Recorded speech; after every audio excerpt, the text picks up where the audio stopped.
convoqués à l'assemblée et qui étaient des gens de renom. Amen. Ils s'assemblèrent contre Moïse et Aaron et leur dirent: soyez assis car toute l'assemblée, tous sont saints et l'Éternel est au milieu d'eux. Pourquoi vous élevez-vous au-dessus de l'assemblée de l'Éternel? Parole du Seigneur, et on acclame la parole de l'Éternel.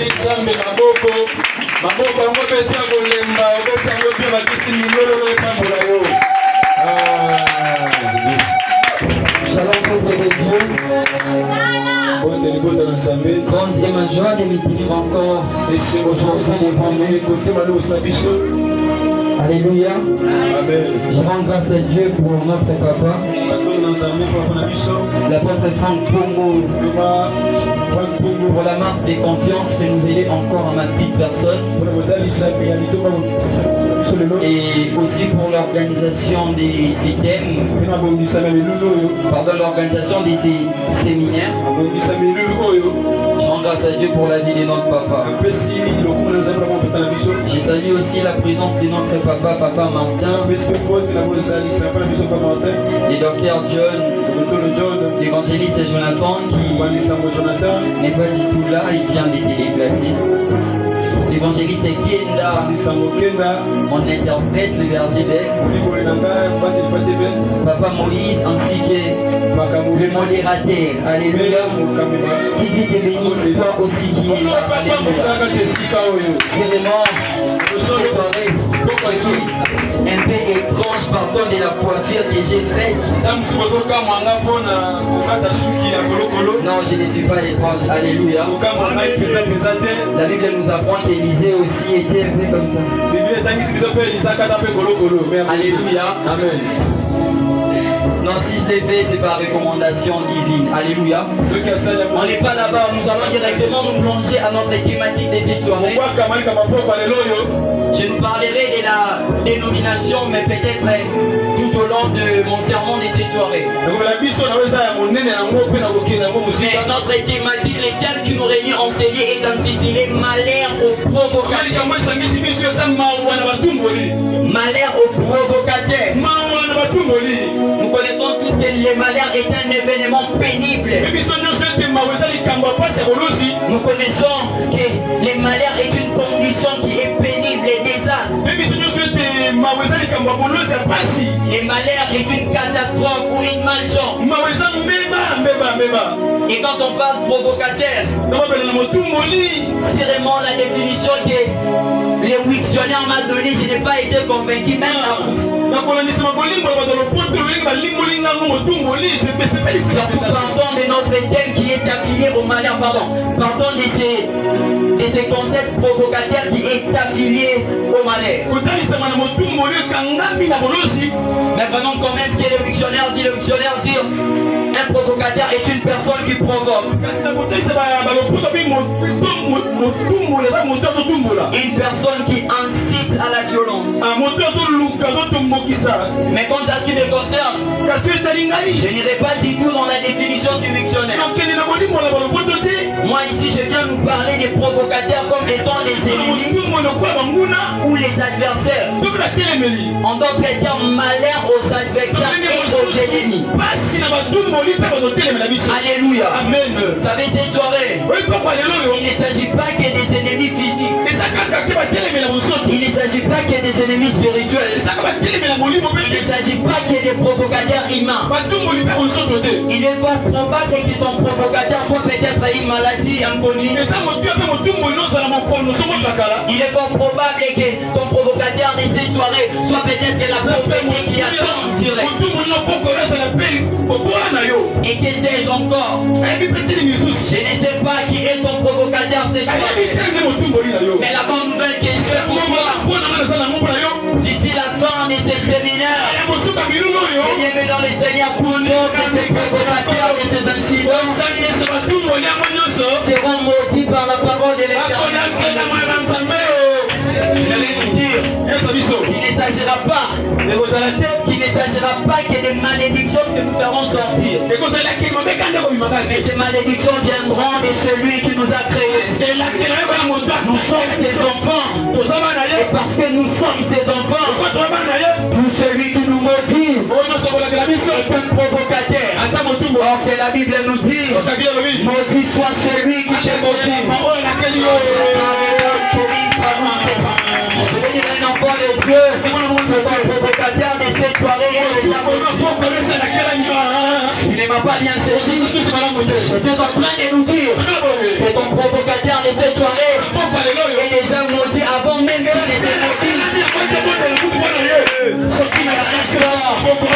Il y a un sort que l'Éternel jettera à nos provocateurs. Je vais dire un enfant de Dieu, que la saison que Dieu te fera entrer, finalement dans cette saison, tes provocateurs doivent déjà être aplanis ou doivent être annulés. Parce que l'année qui t'attend demain, Dieu ne peut pas permettre que tu entres dans cette année avec tant de malheur. C'est pour cette raison que vous remarquerez avec moi les peuples d'Israël après la sortie de la Bible nous apprend qu'ils étaient dans les déserts. C'est dans les déserts qu'ils avaient vraiment souffert. Mais après les déserts, c'était une saison de gloire. Je le crois aussi fermement. Peut-être cette année, tes provocateurs sont s'amplifier de temps en temps. Mais la mauvaise nouvelle pour eux, l'Éternel s'est levé. Parce qu'il s'est levé, c'est lui déjà et la bonne nouvelle pour toi, il veut que tu gardes silence. Parce que c'est lui-même qui s'en chargera.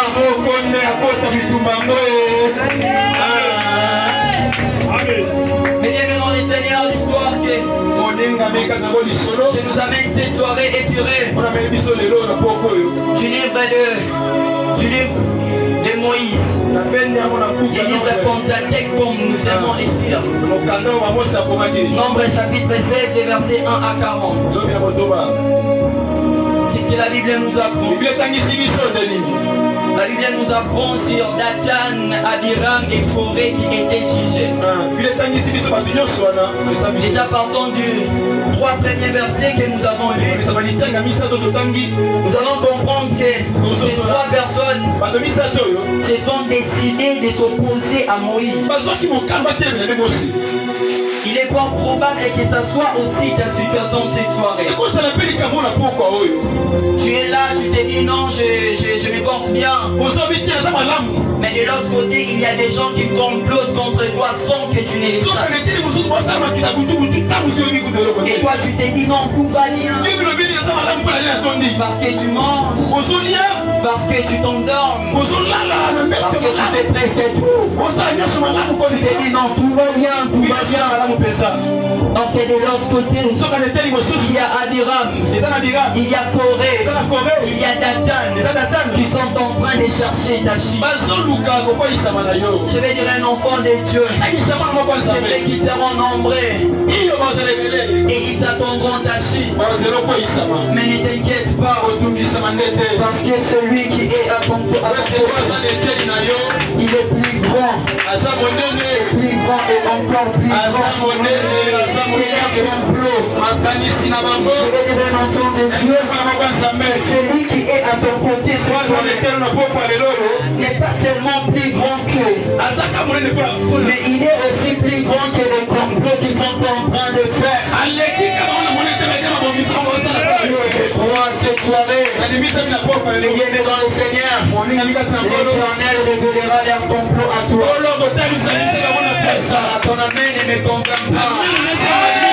Parce que tu peux me donner les meilleurs de tes amens. Tu ne peux pas arriver ici. J'ai besoin d'un amen qui fera fuir tes provocateurs.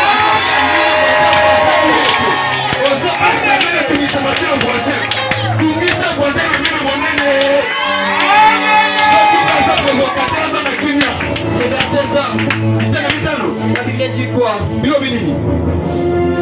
La Bible dit, il parla à Corée et à toute sa troupe.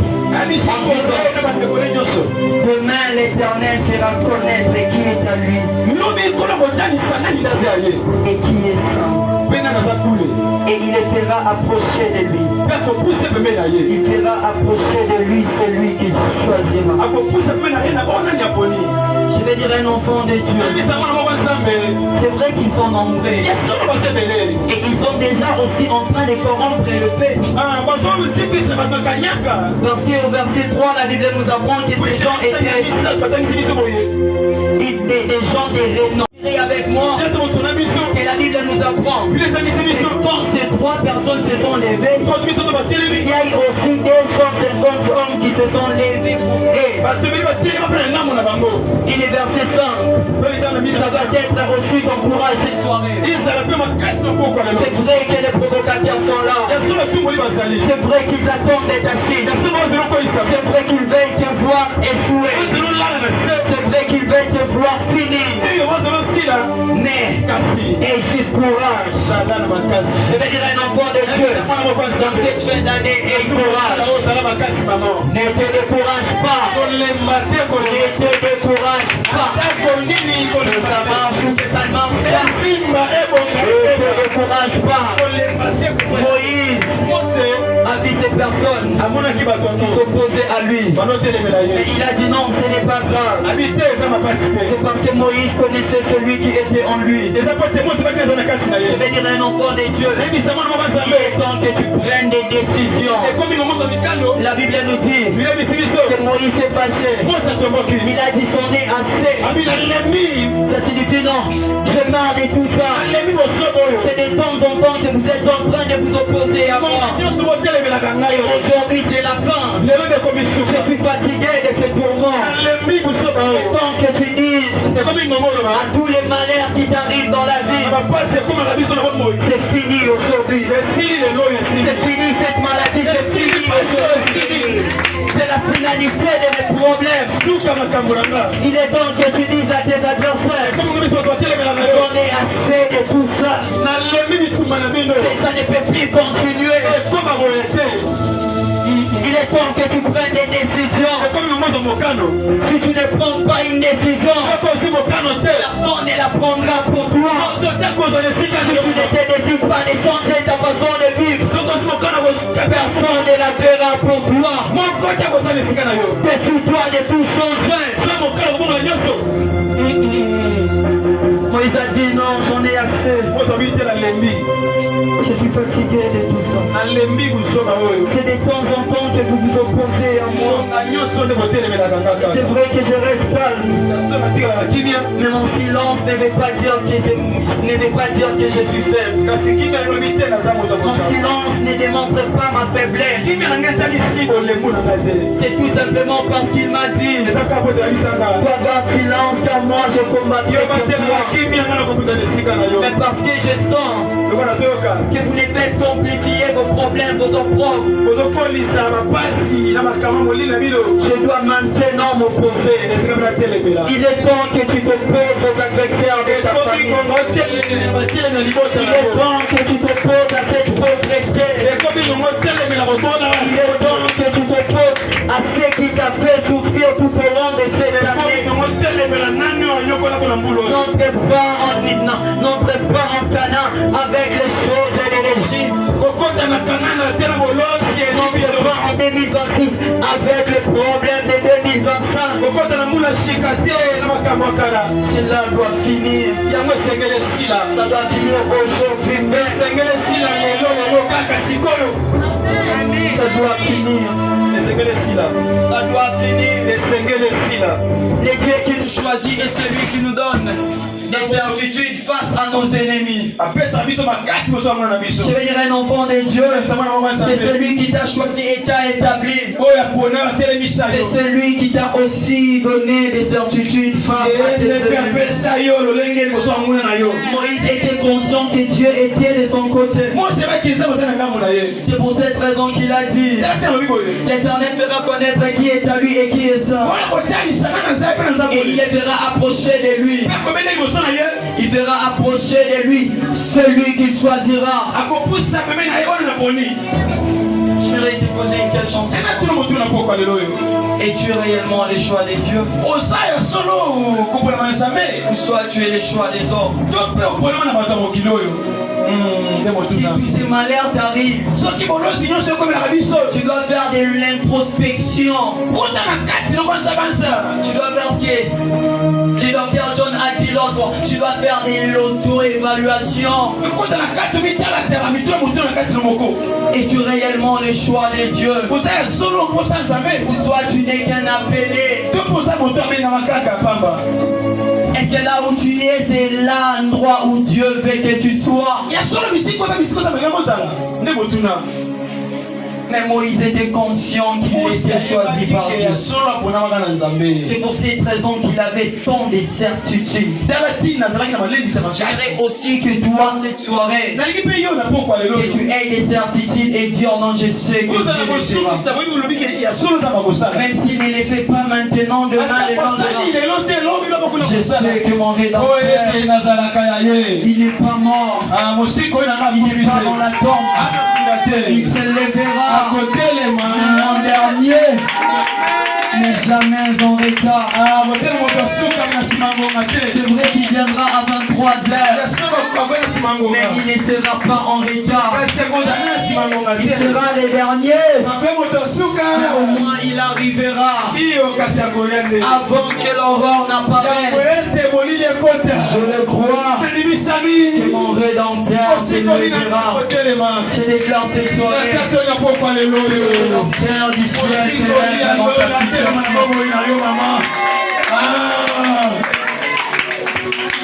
Que ce malheur était déjà en train de s'enfler, que la puissance de l'Éternel puisse l'arrêter au nom de Jésus. Au nom de Jésus. Je vais lire le verset 13. Il est écrit: n'est-ce pas assez que tu nous aies fait sortir d'un pays où coule le lait et le miel, pour nous faire mourir au désert, sans que tu continues à dominer sur nous? Vous savez quoi? Très souvent, ceux qui veulent à notre malheur sont les gens que nous avions aidés dans les passés. N'invitez peut-être que Mato il a vu ceux qui vraiment bien t'exagérer.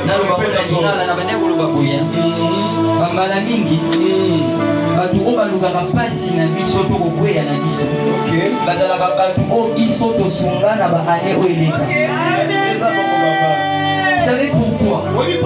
Imaginez ce niveau d'ingratitude et qui étaient des esclaves en Égypte. Et ils sont dans le désert. Regardez ce qu'ils disent à Moïse. Moïse, voilà, tu nous as fait sortir de ces pays, dans ces pays-là, où coulait les lait et les miel.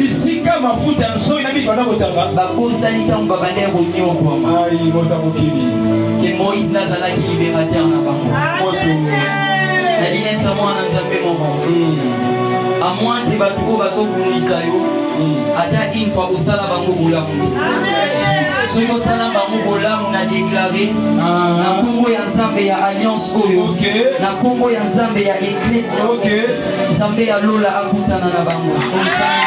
Soki nazalaki na petaka milolo na maboka maloba,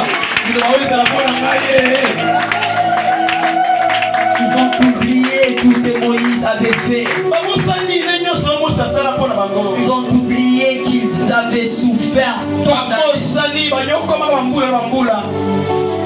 Et la souffrance du désert les a poussés à se révolter contre nous. Mais je voudrais nous dire une chose. Et les gens qui te combattent verront comment l'Éternel fera une chose inouïe pour toi. Chose extraordinaire. Vous savez ce qui est fait ici?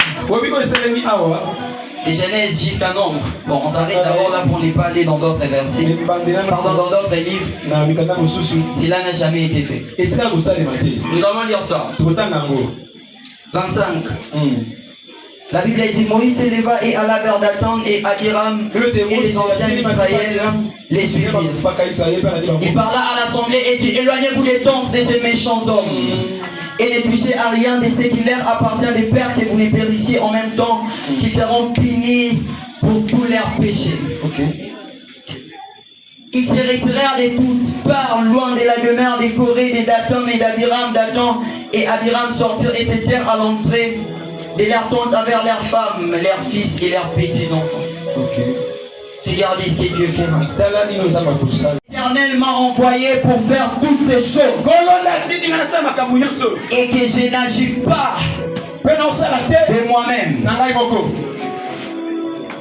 Malheureusement, les personnes à la vie.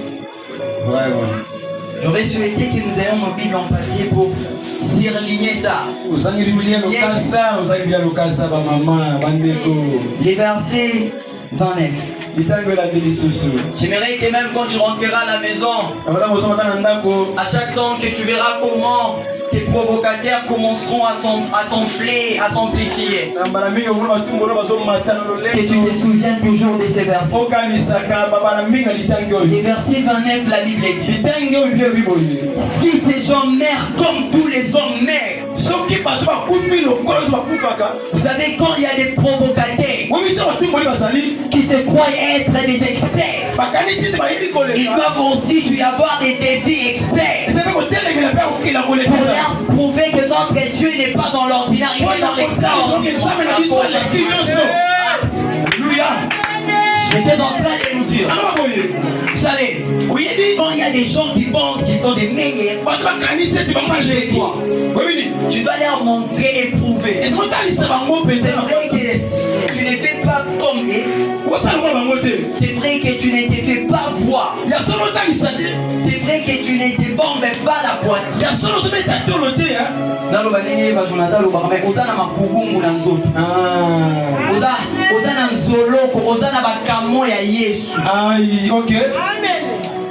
Ils sont peut-être en train de s'opposer contre toi parce qu'ils ne savent pas ce que Dieu a la capacité de faire avec toi et pour toi.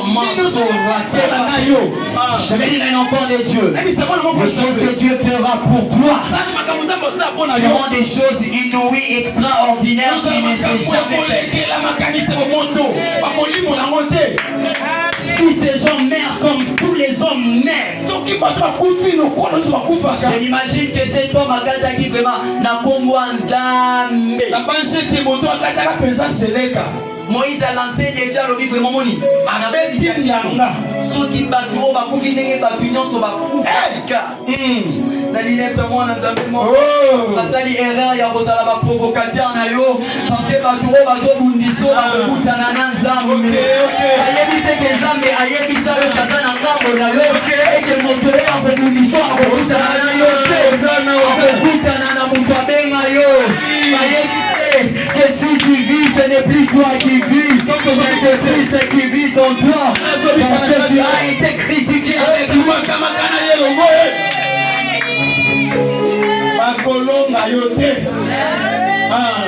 Si tu vis les sorts communs à tous les hommes,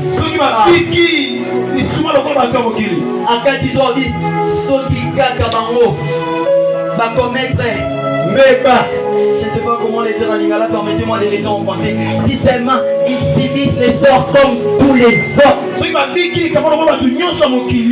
n'est pas l'Éternel qui m'a envoyé. Ce n'est pas l'Éternel qui m'a envoyé. Je déclare aussi cette soirée. Si tes provocateurs ont demandé mes sorties, ce n'est pas l'Éternel qui m'a envoyé.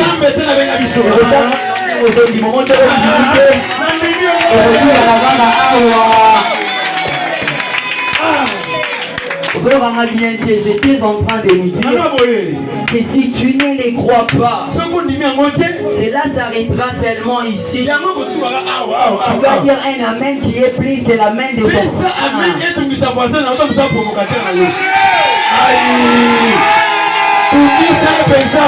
il a dit ça et il a dit ça. Et il était sérieux et conscient de ce qu'il disait. Il a dit si cette personne connaît les sorts que tous les autres hommes connaissent, ce n'est pas l'Éternel qui m'envoie. Il est temps que dans ta famille, que les gens sachent que c'est Dieu qui t'accompagne. Il est temps que par tes actes, tes paroles, qu'ils sachent que c'est toi qui es le Moïse de la famille, que c'est toi qui es le Jéphthé de la famille, que c'est toi qui es un frère de ta famille. Le verset 30, la Bible dit, mais si l'Éternel fait une chose inouïe, si l'Éternel fait une chose extraordinaire, si la terre ouvre sa bouche pour les engloutir, avec tout ce qui leur amassera, qui ne se débarrassera. Pour prier une minute,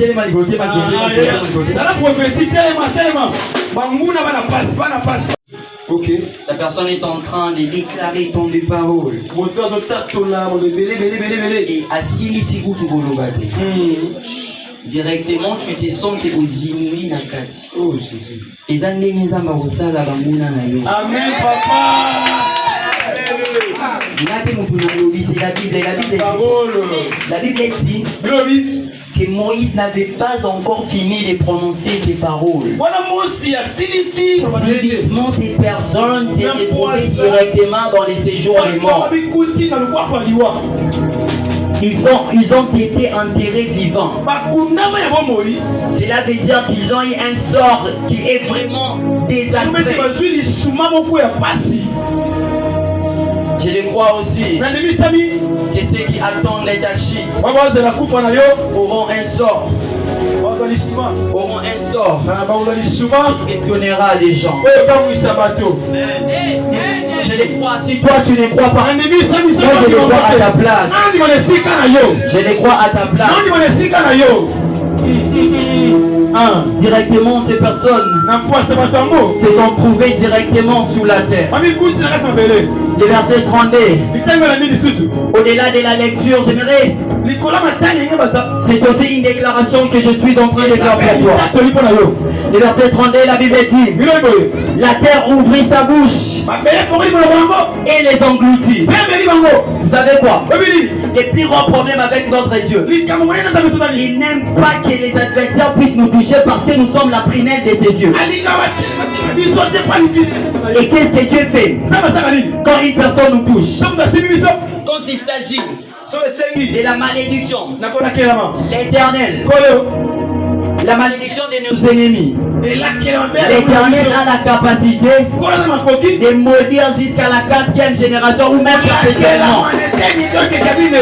Vous allez comprendre avec moi. Parce que nous sommes la prunelle de ses yeux. Écoutez ce que la Bible dit. Au-delà de ça, mes bien-aimés dans le Seigneur, vous savez, c'était seulement ces personnes ainsi que les 250 hommes qui avaient contesté. Mais Dieu s'est dit non. J'ai trop peur que ces personnes partant de leur malice puissent peut-être infecter leur maison pour que quand d'autres personnes entreront, que ces personnes aient aussi les mêmes idées que ces personnes qui se sont opposées contre moi. Écoutez ce que la Bible dit. La Bible dit que la terre ouvrit sa bouche et les engloutit. Là d'abord, il y a eu ces 3 personnes qui ont été englouties avec leurs femmes, enfants, tout ça. Mais vous savez la chose qui m'étonne, la Bible dit quoi? Et leurs maisons, les maisons qui n'avaient pas péché, ont subi le sort du propriétaire. Je déclare dans le nom de Jésus que tout celui qui est affilié à des provocateurs subira le même sort que des provocateurs. Je ne sais pas si tu m'as bien saisi. Je t'ai en train de que ce soit les richesses. Les richesses subira le même sort. Parce que ces provocateurs avaient juste touché. Avaient dormi. Dans ces maisons-là, la Bible nous apprend directement les maisons. Et même ces personnes qui s'étaient opposées à Moïse ont été engloutis avec tous les gens décorés et tous leurs biens. Aujourd'hui, Moïse n'est plus là. Cette parole est maintenant pour toi. C'est le qui dit amen. Ils sont des provocateurs. Ils avaient commis une erreur de te provoquer. Ils avaient oublié que tu as Dieu en toi. Parce que cette erreur a été commise. L'Éternel de leur prendre et leur bien, ainsi que tout ce qui est connecté soit englouti. Je regarde dans le nom de Jésus. Tout celui qui osera le soit englouti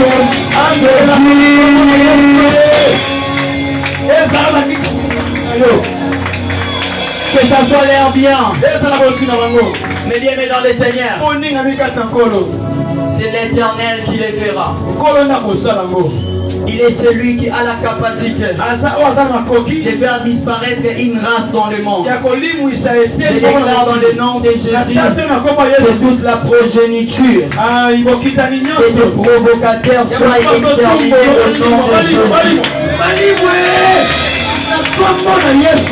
Et Jésus, au nom de Jésus, on ne m'a pas envoyé des papiers, mais j'ai des ordres.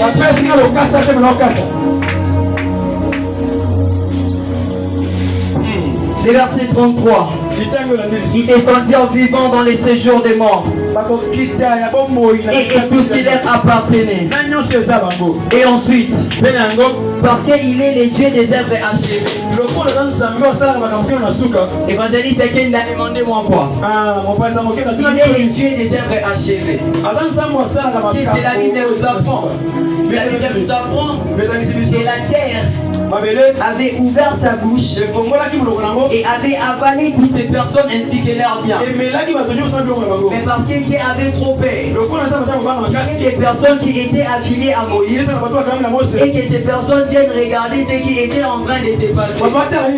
La Bible dit, après que ces personnes étaient englouties, l'Éternel a directement couvert l'endroit qui était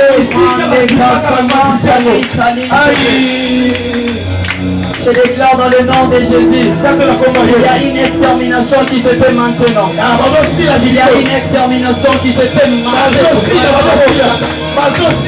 Il y a une extermination qui se fait maintenant. Les provocateurs doivent être massacrés.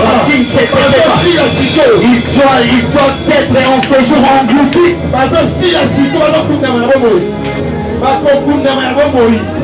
La Bible dit la terre les recouvrit. Et ils disparirent du milieu de l'assemblée. Il est temps que cette maladie qui est déjà enracinée dans ta vie puisse disparaître dans ta famille.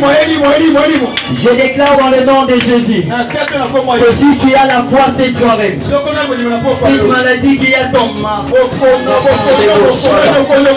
cette maladie pendant que je déclare que je suis du haut de cette chair, que l'Éternel fasse disparaître cette maladie, cette pauvreté qui est connue partout. Cette soirée que l'Éternel va disparaître dans ta famille. La Bible dit ces personnes étaient englouties. La terre les recouvrit. Et ils disparirent du milieu de l'assemblée. Et ta maladie disparaisse dans ta vie. Que cette pauvreté disparaisse. Que cet esprit de chômage disparaisse dans ta famille. Que Dieu a établi cette soirée. L'Éternel t'a fait vaincre tous les combats de ta famille. Il est temps qu'il t'établisse maintenant. Établi ceux qui t'avaient regardé avec les yeux des nains, les yeux de mépris, te regarderont avec les yeux de la gloire. Ils verront comment tu prospéreras. Comment tu prospéreras. Masa Rabi Sandeba. Comment tu prospéreras. L'Éternel fera du bien. Prospérer cette année. Tout Israël qui était emporté, qui a l'air cri, car il disait, prions des pères que la terre ne nous engloutisse. Je déclare aussi que même les voisins qui étaient à côté et qu'ils ont pris serre, parce que l'Éternel fera, que Dieu puisse les effrayer au nom de Dieu. Je finis ici. Il est le Dieu qui opère son jugement par les faits. Il nous dit, le verset 35, un fait sortir d'auprès de l'Éternel.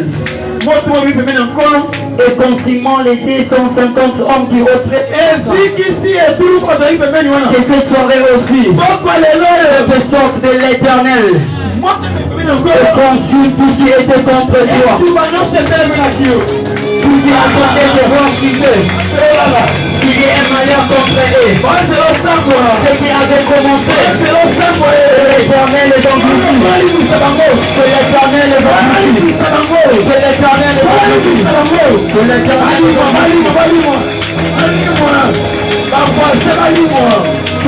est englouti. Que l'Éternel est englouti. Est-ce que vous savez? Est-ce que vous savez? Aperçois, est-ce que vous savez que la langue que Dieu t'a donnée a de l'efficacité? Si seulement tu as la foi. La Bible dit, les montagnes se déplaceront. J'ai fini par l'histoire de cet homme, ce grand prophète qui fit comme moi. Il avait ça, ce que j'ai là. La Bible nous apprend que pendant qu'il passait, il y a eu des enfants qui étaient en train de lui dire monte chose, Moutouali Bandi Matakasi, Moutouali Bandi Matakasi.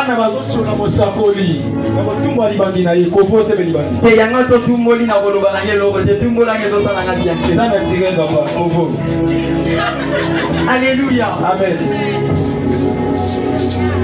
Il a dit non. Ça c'est une exagération. Si je suis un homme de Dieu, pas de logo mon amour. Ça j'ai paraphrasé. La Bible dit qu'il y a eu des ours. Au Balima qui n'a pas ici, quand Babimé l'a touillé, il y a 40 enfants. Mais bien dans le Seigneur. Vous ne savez pas qu'Élisée était de la même nature que nous. Élisée a les gars qui disent et l'autre parce qu'il mangeait. Et il faisait tout ce que nous faisons aujourd'hui. Mais c'était juste sa foi qui avait fait ça.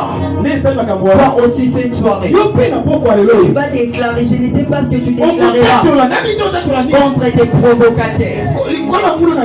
Dis juste à Dieu. Parce que c'est toi qui es l'autorité suprême. L'autorité suprême signifie celui qui est élevé au-dessus des intelligences humaines. Je vais vous le prouver. Vous savez pourquoi?